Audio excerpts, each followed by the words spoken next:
Hello. Good afternoon, everybody. My name is Allison McLeod. I'm the Interim Executive Director for the New Jersey League of Conservation Voters. And I just want to say thank you so much to the Waterfront Alliance for inviting me here today and for introducing this panel, Energy Affordability Meets Coastal Resilience. We're going to, I know it's sometimes a little hard to be the first session after lunch, but luckily we have a very dynamic and exciting topic and some great speakers to kind of get into it. So I'll let them give a quick introduction before we sort of jump in with some questions, and then we'll absolutely have time at the end for our audience members to engage with us and ask their questions as well. So Andy, you want to give a quick intro? Sure. My name is Andy Garcia. I am a product officer with the New Jersey Economic Development Authority's Clean Energy team. I handle the CPACE program for the state, as well as a building decarbonization called Retrofit New Jersey. I've been with the EDA for about 3 years now, a background in sustainable real estate development and landscape architecture. Hello, everyone. My name is Henry Gajda. I'm the Chief of Staff of the New Jersey Department of Environmental Protection. I've been on the job for just about 4 months, but prior I spent 3 months on then Governor-elect Mikey Sherrill's transition team, where I focused on energy and environmental policy. And then prior to that, I spent a number of years at a separate state agency that focused on clean energy, and I did some government affairs. And I also have some experience in the advocacy world. Hello, everyone. I'm Lyndie Hice-Dunton. I'm the Executive Director of the National Offshore Wind R&D Consortium, or now RDC. So we're a public-private partnership that was founded back in 2018 when the Department of Energy put out a competitive bid that was won by NYSERDA to essentially create our consortium. So since then, we've grown into about 20 members. It includes state agencies, includes industry, developers, power companies, those type of things as well, working on R&D for offshore wind to make it more affordable and to increase US content and supply chain. I'm actually a fisheries biologist by training and took one of those paths that led me here. I realized that was like a fish swimming. That wasn't intentional. So I worked for a long time in the fisheries and offshore wind space, and now I'm kind of getting into the weeds about R&D. Thanks. Yeah.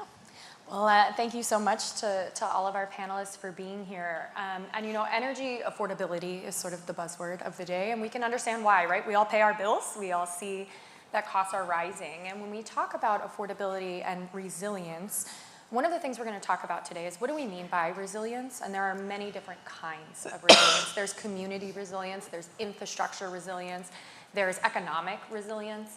And as we look at some of the affordability costs, we think about those near-term costs, right? The bills that you pay every month, but we're also, with organizations like the Waterfront Alliance, thinking about what are the long-term costs? What are the costs of inaction if we don't act to protect our resources from the very real threats of climate change? And what does that look like? And so as we're thinking today, I would love to hear from all of you to sort of kick us off. When we talk about the transition to clean energy, to combat climate change, and to work on energy affordability, we find ourselves today in very different conditions than we did even just a few years ago. There's increased supply chain costs. There is an uncertain regulatory environment from the federal government, and just some higher project costs as well. And so I would love to hear from all of your perspectives and with your different hats on, what do you see as some of the challenges right now facing us as we try to make a just and equitable but affordable clean energy transition? You want to kick us off, Andy? Sure. I mean, I think our biggest challenge really is institutional stagnation. We have the technology to switch to clean energy. It's all there. Battery and solar is clearly the fastest way to do this, and we all know that. It's more just about getting financial institutions to finance these projects, especially when it comes to batteries, getting the governments to kind of shift the way of thinking, getting public utility authorities to change how utility companies are incentivized. So really it's trying to get everyone to shift the paradigm on really moving away from a traditional energy market. We've had some programs where we've had great intentions, but not necessarily great results. Under Retrofit, which is our building decarbonization program, we provided a path to thermal energy networks. What we didn't recognize was we were giving $12.5 million for the construction of thermal energy networks, the biggest grants in the country available. Unfortunately, there was no money for the work before the construction, so the design, the engineering. So that's something we've learned there. So it's really kind of getting everyone aligned and really shifting the paradigm on how things are financed and how things are thought out. Yeah, alignment for sure. Henry? Yeah, happy to follow up there. I think it's really a question of pace. and meeting the urgency of the moment.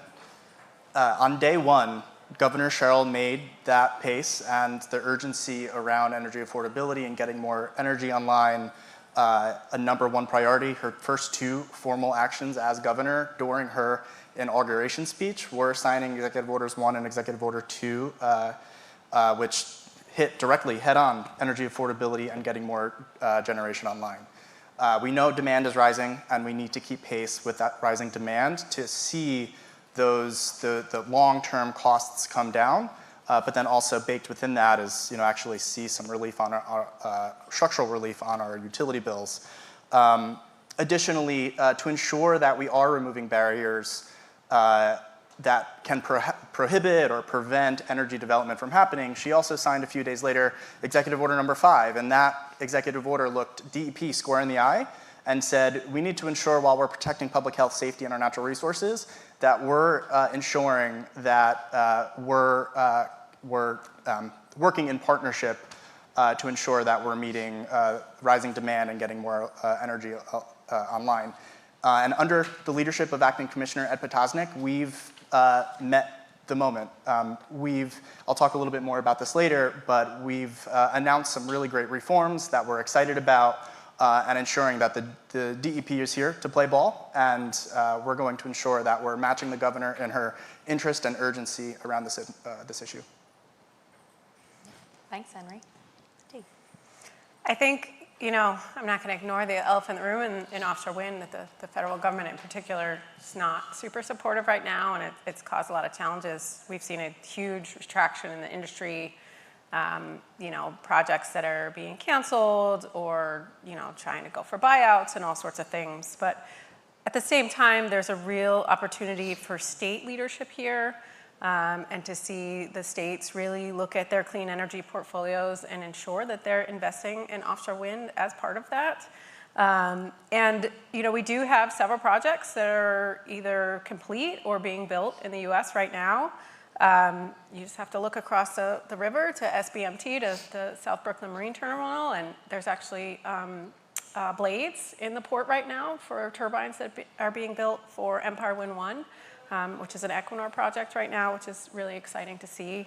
And we saw some real successes over the winter. So in New England with Vineyard Wind and South Fork Wind in operation, when we had those really, that period of cold storms and things like that this winter, we saw that offshore wind was up to the challenge. So there was, both those projects had really impressive high capacity factors. They helped stabilize the grid at times where, the demand on our natural gas and other kind of traditional energy sources was quite high. And so we've been able to show that, that offshore wind as well as other renewables are really essential to our clean energy portfolio as we move forward. Yeah, and it's interesting from the three of you, I'm hearing sort of this common theme of alignment, right? Whether that's alignment within government, right? With the infrastructure and the financing, or between, the private sector and the federal government. And I want to kind of stay with that theme a little bit of trying to keep ourselves aligned and turn it to you, Henry, to talk. You started talking about it a little bit, but would love for you to just talk a little bit more. For me, government and DEP is sort of where the vision becomes reality, right? Where we say, okay, we know we need to address climate impacts. We need to transition. What does that look like? How do we have community input? What do we do with permitting? And I'm interested to know, because you started to talk about that sort of that pressure, that urgency to act, right? That we know we have a problem right now. And how do we balance that with the long-term investments that we need? When we're looking, particularly folks at this conference, I'm sure are aware, right? With the life cycle of infrastructure, how long is it going to be there? Or is it going to be facing, flooding challenges that it might not today, but we need to think long-term? So how is DEP approaching that tension or that balance between what do we need to do right now today, and how are we making sure that we're making smart investments for the long term? Yeah, so from the DEP, permitting is top of mind. The governor made it a clear priority during her campaign underneath the Saving You Time and Money campaign pledge, but then also just in the general philosophy of making government work better. And that's something that we're taking to heart. And so when we take those high-level philosophies and the actions that have been taken, whether it's Executive Order 1, 2, or 5, and actually put that and into action and making government work, there are a few things that we've done to ensure that the DEP is an asset and responsibly moving the ball forward. The first one, and I think it's really exciting, is we've announced Operation FAST. FAST is actually an acronym, and government loves acronyms, but FAST stands for Facilitated Approvals for Sustainable Transformation. And we really liked that acronym because it doesn't just talk about actions we can take right now to help speed up a project and ensure that a permit is being reviewed, but how do we actually create longevity inside internal processes? How do we build long-standing efficiencies and leverage long-standing assets to ensure that our agency is working as best as we could? And so Operation FAST does a few things to mobilize on that. First, it recognizes that staff are the lifeblood of the agency. And to bolster our work product and ensuring that we're getting permits reviewed on time, the governor actually announced a historic investment in the DEP in her FY27 budget. For the first time in nearly 2 decades, we're getting a baseline FTE increase, full-time employees that are dedicated to environmental regulation and permitting to ensure that projects that are on the books are getting reviewed and future projects that come in get their time of day. And that, first and foremost, is wonderful as an agency that has a huge workload and has seen flat funding for the past 2 decades, and we all know flat funding over time with inflation really means cuts. That is an investment in the agency that does the work. That is an investment in the workforce, and we were really pleased by that. But then also Operation FAST means more than just additional people. It also looks at efficiencies, and we're identifying permits that are recurring barriers to some type of economic development project or natural resource restoration project. And we're developing plans around those specific permits to ensure that, as I had said before, we're upholding public health, safety, and our natural resources, safeguarding our natural resources, but we're still able to move the ball forward and ensure that we're getting projects done. But the last thing I'll say is that there's a cultural piece here too. We need staff to understand, and the core career folks who have built their entire professional lives around their jobs at the DEP. I think, that's a beautiful thing. But we asked the question within one of the first few days we were at the agency. We were having a small meeting with some permitting staff and senior staff, and we asked the question of who here has actually been to a completed project. It doesn't matter if it's an energy project or a housing project or a natural resource project, but who actually saw the end result of what you were reviewing permits for? And the amount of people that raised their hand was sparse. The only people that did were our assistant commissioners who are division leadership. And I think we're missing the plot. How are you supposed to mobilize and encourage folks to take deeper looks, to reinvigorate excitement around specific reviews if they don't even know what it becomes? I think that there's something that we're trying to mobilize internally is actually connecting folks with that end result. Do you want to go see? One of the first emails I received was from a natural land preservation group, and they were trying to get 3 natural resource restoration projects through that had been stuck for 3+ years in permit reviews. How do we get people to actually see what the project becomes? It helps shed light on what people are actually trying to build. It helps build relationships. It helps bring exposure into our agency for folks who typically aren't able to get out of the office and experience what it is that they're actually reviewing. And so we've taken that to heart, and it's something that we're trying to mobilize on to ensure that people are connected to what they're reviewing. And then lastly, when it comes to energy projects, and I'll wrap up with this, understanding the urgency and meeting the moment, Operation FAST, there's also a team, it's called our FAST team, and it's our most experienced regulators and permitters. And we're ensuring that if you're an energy project trying to get built, you can come in and meet with us and have a meeting, and our senior most permitters and regulators are going to be there to help give you the decisions you need and the information you need in that meeting.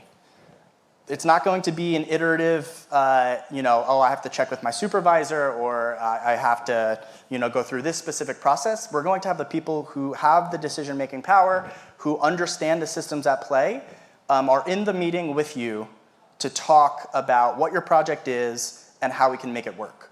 And so I'll stop there, but that's what we're doing to meet urgency. Yeah, exciting stuff. And I'll share that in a future life, my dream is to be the person who develops the government acronyms. So if anybody is looking for an acronym person, call me.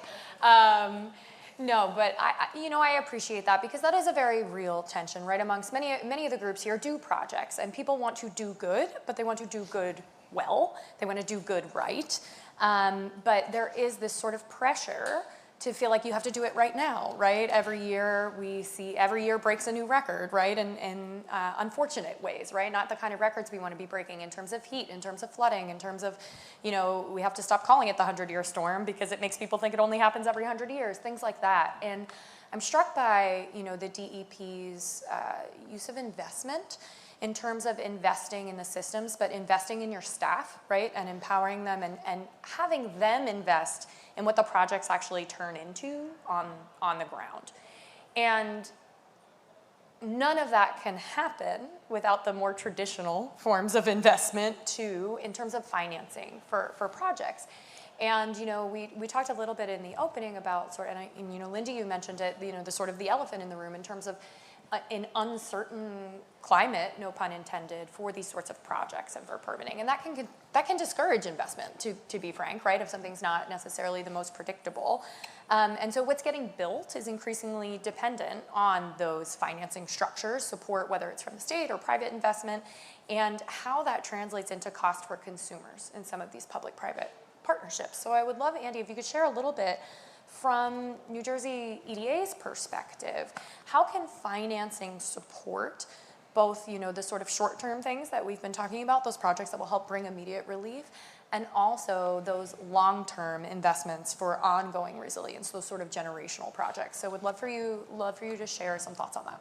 Yeah, that's basically what the focus of our team on the clean energy team. We're looking to finance projects, make projects that may not look necessarily that financeable. So we've definitely seen a shift in the last few years because interest rates are a lot higher. A lot of projects aren't penciling out as well. Right now, with better energy storage, we're seeing that the private financing isn't really there. We're getting a lot of inquiries for that. So it's always a balancing act of trying to use public funds to foster development without going overboard. So we're constantly looking at programs and where we can use our money wisely, whether it's just taking a first loss position, whether it's grants, loans. So we have a wide spectrum of products. We have one product called NJ Cells, which is a co-lending program. Basically, we'll finance 50% of the project with a private lender. So this way, the private lender is kind of in that second loss position. We take the first loss position. We also give a discount on the rate. That's been very popular with solar. So most of the solar projects companies in New Jersey have taken advantage of this program. We've finally implemented CPACE, which is a national program for building decarbonization and resiliency, which is very important in the shore. What's great about that is there's no public financing on that at all. It's all private equity. The advantage to it is basically the loan becomes a lien on the property, so you get a lower interest rate. It's a super senior loan for the lender, so they're willing to lend at a lower rate, but that makes these projects for resiliency and building decarbonization and energy efficiency more affordable, because now you can take this project that normally you'd only get 5 or 10 year financing, and you can finance it for up to 30 years or the useful life of the projects. We also have our Green Bank, who they're looking to help foster projects that are kind of in emerging technologies. So they'll, again, take a first loss position. They're willing to put in a little more equity where it's necessary to make sure some of these new projects and new technologies that we want to get off the ground are going. Like I said before, one of the challenges we are seeing right now is in battery energy storage systems. So that's something we're trying to come up with a program with. Exactly how can we foster this program? Most of our funding comes from the Regional Greenhouse Gas Initiative. and our mandate is specifically for building decarbonization and transportation decarbonization. So when we have something like this come to us, it's not necessarily something we can help with right away because it's not tied to a building or transportation. So we have to, either change legislation or come up with different funding source that isn't related to, the RGGI funding. But we're always just looking for new ways because we do recognize that the interest rates have made some of these projects harder to finance. So we're just always looking what's needed out in the marketplace and how can we satisfy that need, again, with putting the least public money at risk, but leveraging where it's necessary. Yeah, doing right, like what's responsible in all senses of the word. Like, Exactly. What is the responsible thing with public dollars, with taxpayer, ratepayer money, but what is also the responsible thing to do, looking at what some of these long-term challenges that, that we've outlined. And it really seems to me like a systems shift is kind of what we're talking about, right? Talking about things like battery storage, solar, not so much solar, but definitely battery storage. These are conversations that people weren't having 10 years ago, right? And so how do we as government, as the private sector, as the public sector come together and find, solutions for these new systems, right? And how are we approaching and thinking about them? And I would love to turn to Lyndie now to talk a little bit about, in terms of systems, a lot of the conversation, at least in New Jersey, where I'm from, around offshore wind was about, the public conversation was mostly about generation and construction.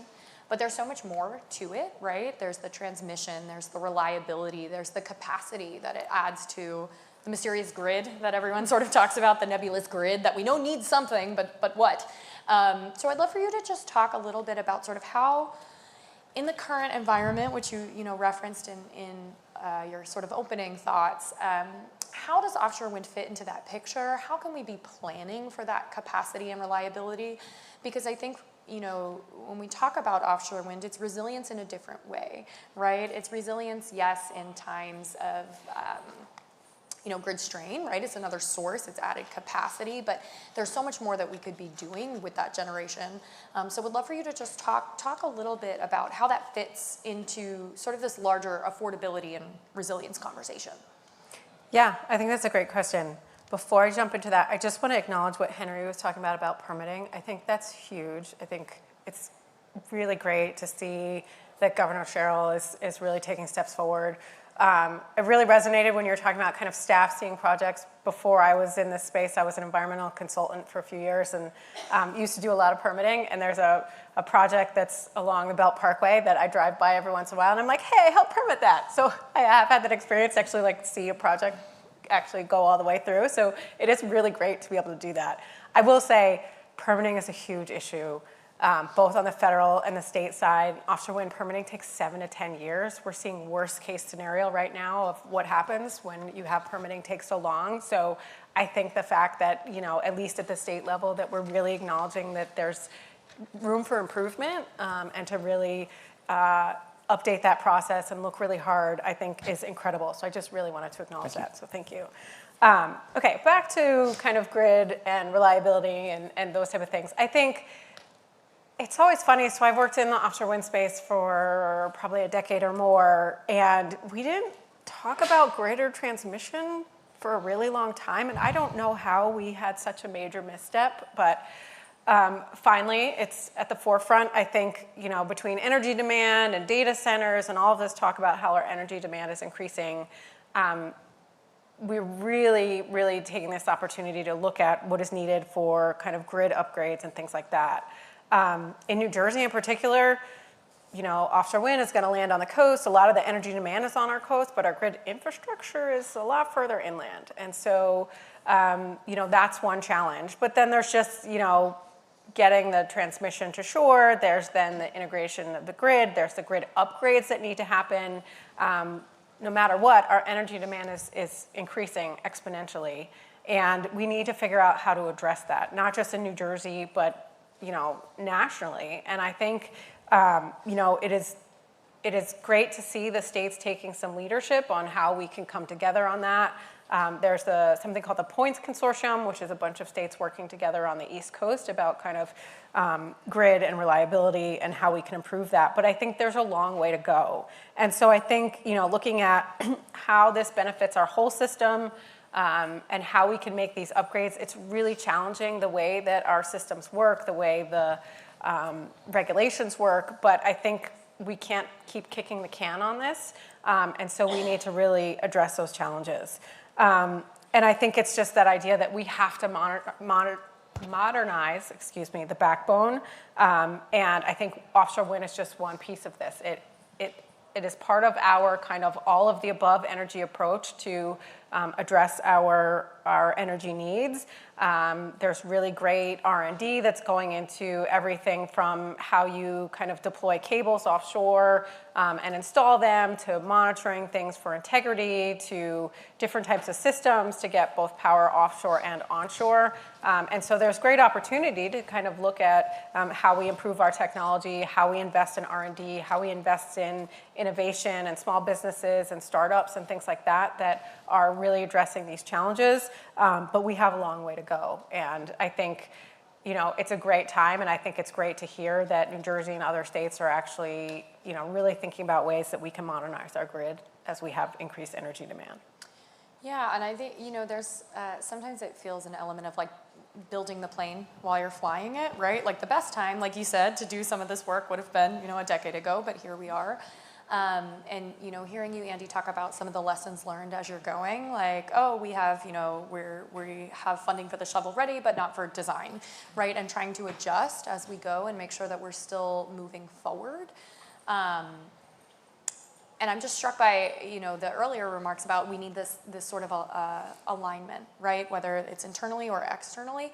And I wonder if you all could just give some thoughts about when we talk about infrastructure and transmission and affordability and like all of these buckets of big concepts, we know they're interconnected, right? On a level when we talk about them, it's sort of intuitive, but it can often feel like this happens in silos, right? Exactly to your point, Henry, about like if you're in a room permitting something but you never get to see it, it feels like there's that silo there. So I would love to hear from you all what you think some of the opportunities are across sectors for how can we really restructure as we go into an affordable energy future. It feels like a moment where there's a lot of opportunity as well as challenge. And what are the things that we can be doing now to sort of increase that alignment? And how are there maybe folks in attendance today, whether it's private sector, public sector, NGOs, like what role can different folks play to try to increase that alignment too? There's a lot of words there. So basically, but there's a lot of things, right? It's a lot of big concepts. And how can we start to get that alignment, that holistic vision? Yeah, I'm happy to jump in there, Allison. I think that's a very good question. And when we look at the challenges that the state faces, especially when it comes to energy development and energy affordability, climate impacts, and flood resilience, those challenges are real, but so are the opportunities. And from my perspective, working with the acting commissioner and under the guidance and leadership of Governor Sherrill, it really does come down to the word leadership. Ultimately, we need to understand that there's a problem, and we do, and we've identified that problem head on. And the governor has been steadfast. She is on a mission to deliver, and that's what the DEP is going to do. We're going to deliver on that vision, and we're going to take as much of an advantage as we can to meet the urgency of the moment. So again, when we talk about energy projects, the DEP, we've already made institutional changes on how the agency is structured, and we've formed teams to ensure that we're matching expertise with the urgency. And helping ensure that we're building more longer-term productive relationships with staff and experiences with staff. But ultimately, it comes down, I think the leadership from the governor, from our acting commissioner, and being open-minded and welcoming and relationship building with our private industries, with additional state agencies, who want to build in the state. We know we need energy. Clean sources of energy are a great thing. And so, we're going to ensure that if you are trying to build a project, please come to our door. We will open it, and we will work with you. And so I think to summarize my response, it's that we've recognized that there is opportunity, and we have the leadership to take advantage of the opportunity, and we're going to do it. Thank you. Any other thoughts, Lyndie, Andy? Yeah, I mean, I'll hop in there. I mean, I think as far as coordination, I think on a state level, we actually are pretty coordinated with our efforts as far as funding things. You know, when we were designing retrofit, which has a great acronym, by the way, it's reducing emissions through retrofits, optimization, fuel switching, and innovative technologies. Come up with that one. But anyway, when we were coming up with that, we did coordinate with the BPU and the DEP to try and make sure that this wasn't a program that was overlapping with another program, that wasn't stepping on anyone else's toes or duplicating a benefit, but that could also be complementary for other programs. The challenge we really find is we coordinate internally, but it's very hard for the people out there doing the work to know what incentives and what loan programs are available. You know, because there is things through the DEP, through the BPU, through EDA. So one of the solutions that they actually just came up with, which I think is great, is there's now a clean energy one-stop shop where you can go onto a website, type in your project, type in what type of project it is. It's a commercial building located at this address. It figures out, okay, you're in PSE&G territory. You're looking to do this type of project. These are the incentives and loan programs that are available to you. So I think that's where the coordination really helped a lot more. Within the state, we know what's going on, but we're also in weekly meetings, you know, with interagency meetings, coordinating these things. The general person out there who's trying to build a project does not know, you know, they're not in these meetings every week. So I think that's a great tool that just came out that's definitely helpful as far as coordination. Yeah, coordination and partnership too, right, with those external folks. So. Yeah, I think I would just add, you know, so now RDC's kind of mission is to, you know, really speed up the adoption of renewables, and particularly offshore wind, the U.S., increase our kind of supply chain and U.S. content, and overall reduce, you know, the levelized cost of energy, so reduce costs, improve efficiencies, things like that. So, you know, I think we're thinking about that in terms of energy affordability, and we've been able to show that investing in R&D actually reduces costs and improves energy production. It you know, actually does move us towards affordability, and you know, obviously I'm a little biased, but I'm going to argue for investment in kind of R&D and innovation, because, you know, by investing in that now, it helps kind of lower those costs, bring all that down, so it doesn't pass on to ratepayers later. We're a consortium, so we work within New Jersey. We work really closely with New Jersey BPU and EDA and other folks, but also, you know, nationally as well. And so we've been able to see both within New Jersey kind of folks come together, but then also on a broader scale. So our state members in particular are really great at working together on identifying, you know, places where they have common needs. So we often work through traditional grant programs, through grant solicitations that go through everything to small businesses, to, you know, universities, to NJIT and others and folks like that. But we've been able to leverage resources and coordinate that way as well. So we had a solicitation a few years ago that BPU supported, as well as 2 other states, and then also collaborated with Innovate UK, so bringing over both kind of local, kind of regional partnerships as well as international as well. We've done some work in floating offshore wind that has brought in California expertise and things like that, so West Coast, East Coast, things like that. So I think also looking at ways that we kind of leverage resources, work together, work collaboratively, and find common ground and common problems that we can try to be nimble and work quickly on as part of that. Yeah, and it's, you know, encouraging and exciting to hear that even despite, you know, sometimes the headlines that there's so much work happening already on the ground. There are so many things available, whether it's, you know, changing the permitting or making sure people know the resources that are available, or, you know, doing the research now that we're going to need. And so we started by talking a little bit about challenges, but before we open it to audience Q&A, I would love to switch that pivot to the opportunities that we have. And so in sort of like a lightning round, you know, a sentence here, if New Jersey gets this right, what do you want people to know about what's possible and what can happen? Whoever wants to go first. Sure, I'll go. I mean, I think the key is we want to electrify everything. That's, you know, how we avoid climate issues and climate change. And I think if we do this right, it doesn't become an issue of, I don't want a heat pump because it's too expensive. My electricity is too expensive. I don't want an EV because my electricity is too expensive. We need to make electricity cheap and affordable so that everyone can make the clean transition. I said it before. I'll say it again at risk of sounding a little redundant, but it's the leadership is here, and so now it's partnership.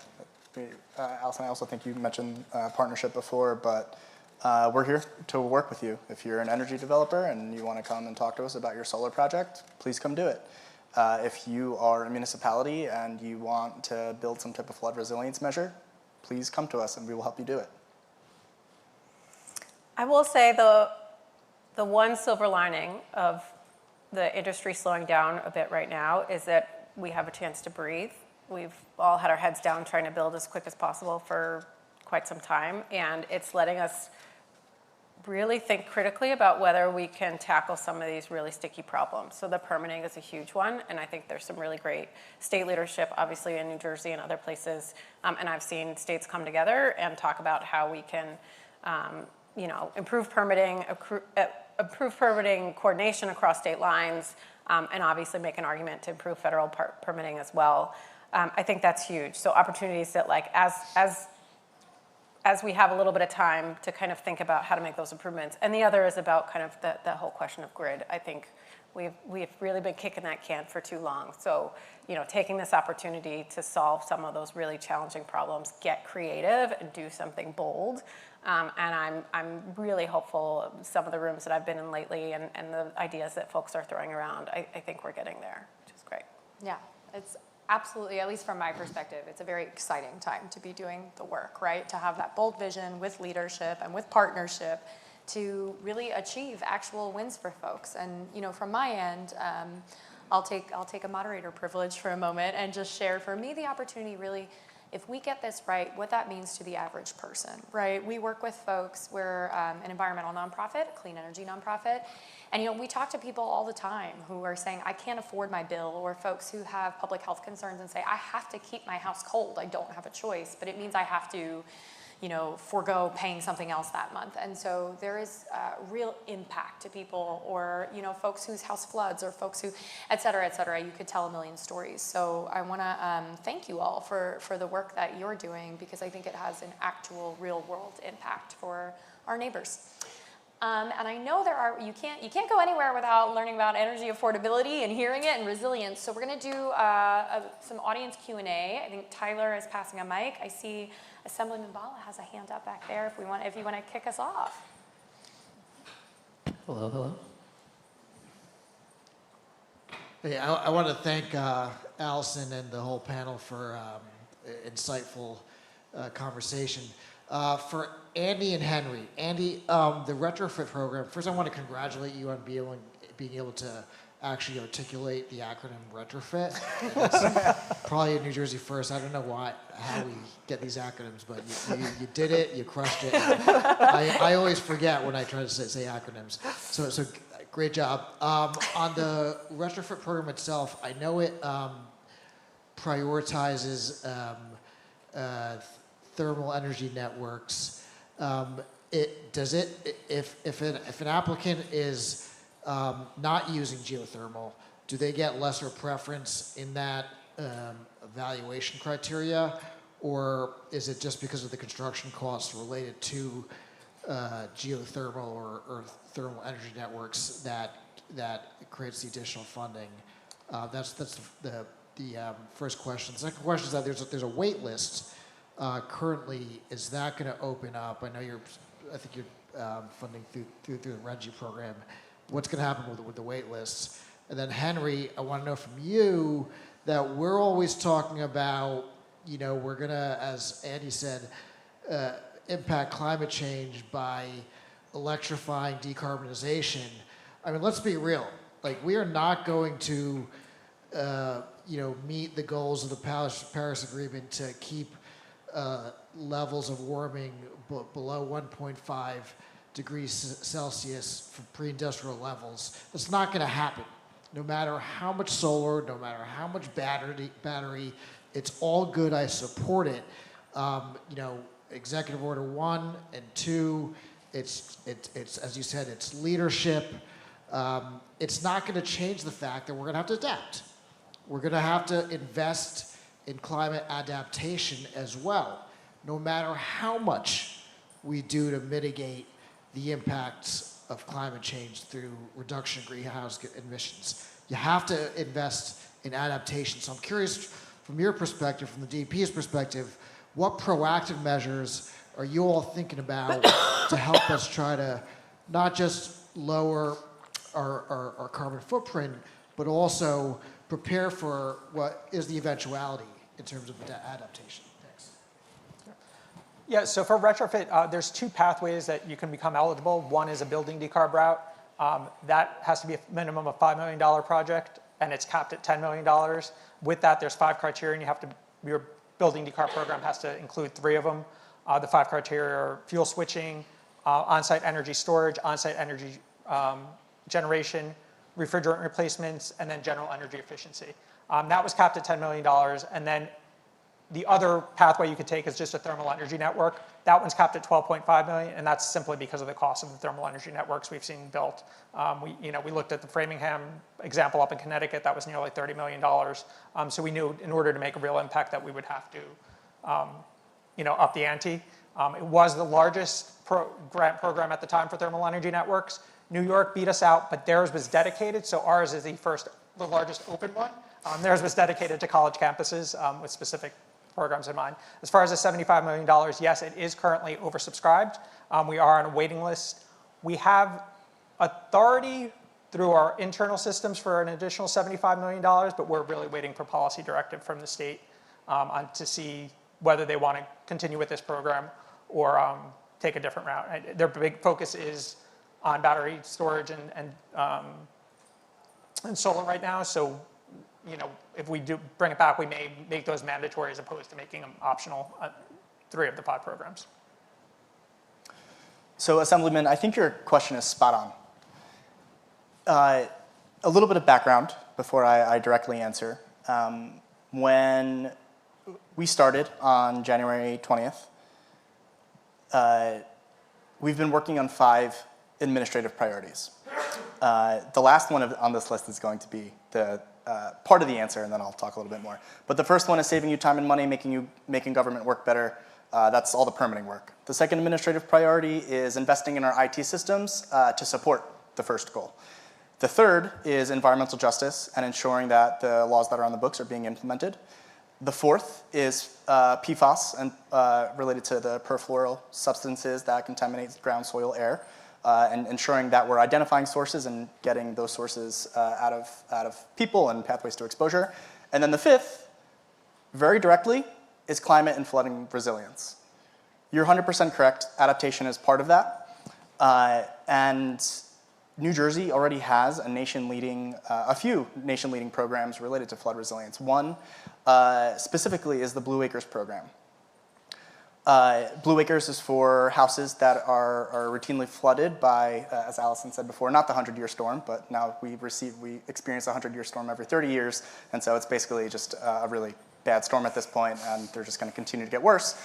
So basically, in the life of the mortgage I just got from the house I was lucky enough to be able to purchase in Jersey City, I'll be experiencing one of these at some point during my mortgage.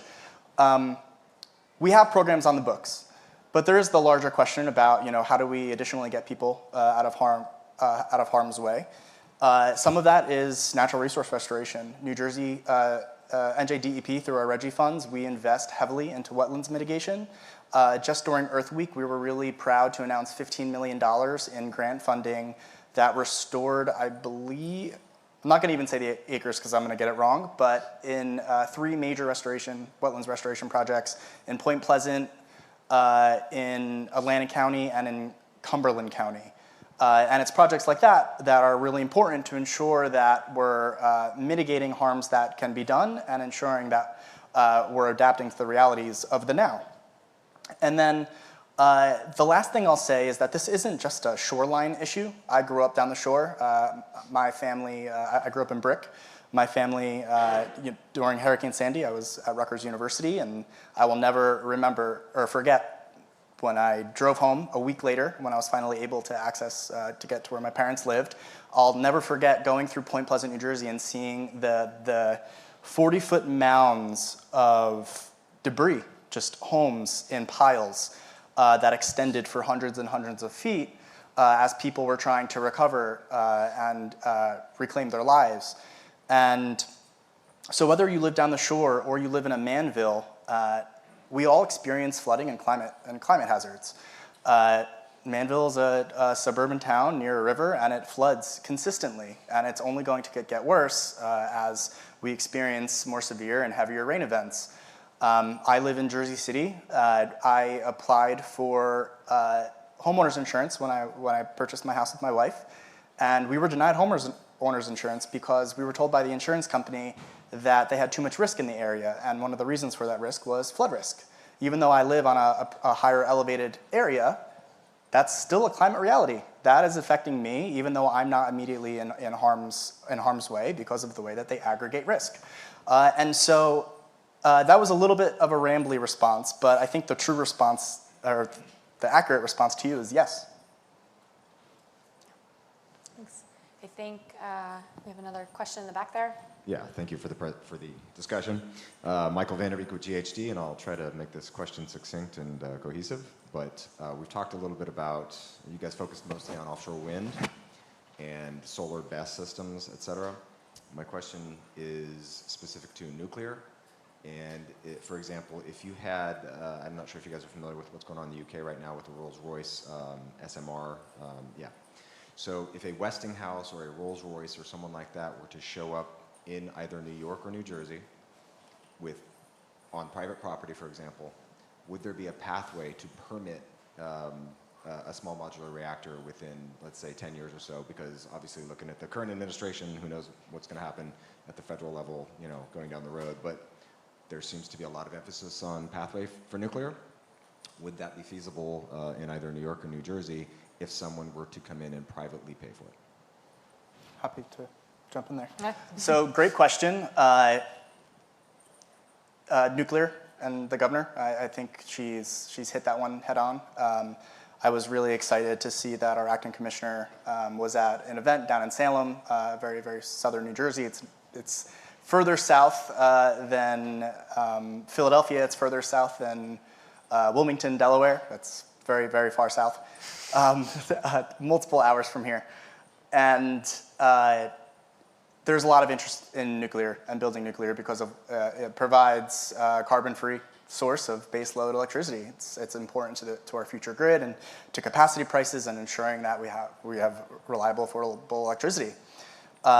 In my previous job, I worked at the BPU, and I had the opportunity to actually go to Ontario, to Darlington, Canada, where they are building the first SMR in the entire G7, and it was a very cool experience. But more specifically to your question about nuclear in New Jersey, there's a task force. We are on that task force. We're one of the 4 chairs. And we're going to be doing what we can to ensure that we're, as I said before, protecting public health, safety, and our natural resources for nuclear development. Ultimately, we want whatever is built to be safe. But as it relates to SMRs, any type of technology needs to be approved by the NRC. So it's not just like New Jersey can say, oh, hey, Rolls-Royce, please go build this. There's considerable regulatory work that's done to ensure that products are safe. And then similarly, it can't just be any private owner as of now that says, oh, I want nuclear on my site. There's 2 sites in New Jersey that are currently permitted for nuclear development. One is, again, down in South Jersey in Salem County, where the 3 existing plants are, and then the other is in Oyster Creek in Lacey Township. And there's the transmission network available there and whatnot. And so those are the 2 places as of now where those facilities can be built. DEP doesn't do the permitting alone. There is considerable federal government oversight with the Nuclear Regulatory Commission, the NRC. And so nuclear's on the table. We see it as being a core piece of the energy mix in New Jersey and the broader PJM region. And I'm excited to see what happens there. Yeah. Can I ask a follow-up question? I don't have a mic, just out of curiosity of time. Appreciate the answer. I was thinking more along the lines of, from a utilities perspective, would there be a pathway to an independent private operator taking advantage of utility transmission infrastructure, but actually not having to rely on the utility system, the utility monopoly, if you will, for actually onlining production? Yeah, so I think it's an interesting question. I understand the value of distributed energy resources, and I think the rapid expansion of DERs in this state are part of the impetus for recognizing that our distribution system and our broader electricity transmission network needs considerable investment. We're no longer really just building electricity in one area and trying to move it to different areas, but we have all these little tiny micro power plants everywhere, whether it's solar or batteries or demand response measures. I think SMRs can play a role in that type of distributed energy future. I'm really not the person to respond to how soon that could be, or who should actually be the developer. Should that be ratepayer funded? Should it not be ratepayer funded? Who assumes the risk? I'm really not the person to answer those questions. But I do think that there's a future where SMRs could perform like other DERs and provide more hyper-localized benefits than just a major power plant like in South Jersey, or a traditional kind of coal-fired conventional power plant. Yeah, and if I can just jump in here, it sounds like kind of a theme of this is that I think there's a lot of challenges in an affordable energy field right now. There's also a lot of opportunity. There's ways to think creatively. There's ways to take that pause and do that research and then figure out what support is needed to turn a lot of these solutions into realities that work for ratepayers, that work for communities, and that sort of intertwine resilience in all forms: community resilience, economic resilience, energy resilience, et cetera. And incredibly, we have already used our hour of time. I know we could talk about these things all day, but I know if we could just pull up the slide, and if it's not coming up, I think the Waterfront Alliance folks have shared that there's QR codes outside for a survey, so you can give some feedback on the session, the things you learned, questions you still have, and also get any CEUs. But while we're trying to pull that up, I would love to just give a hand to our 3 wonderful panelists for their time today. And so, take a minute, take that scan, please give some feedback. But, importantly, as you're going throughout the conference, want to thank you all for being here, for sharing your thoughts, and you're welcome to come, chat with us some more. And thank you all for your time as we think about some of these really large issues. So enjoy the rest of the conference all. Thank you. Give us 5 stars. Or 10, whatever the scale is the most. We love a good Yelp review. So thanks, everyone. Take care.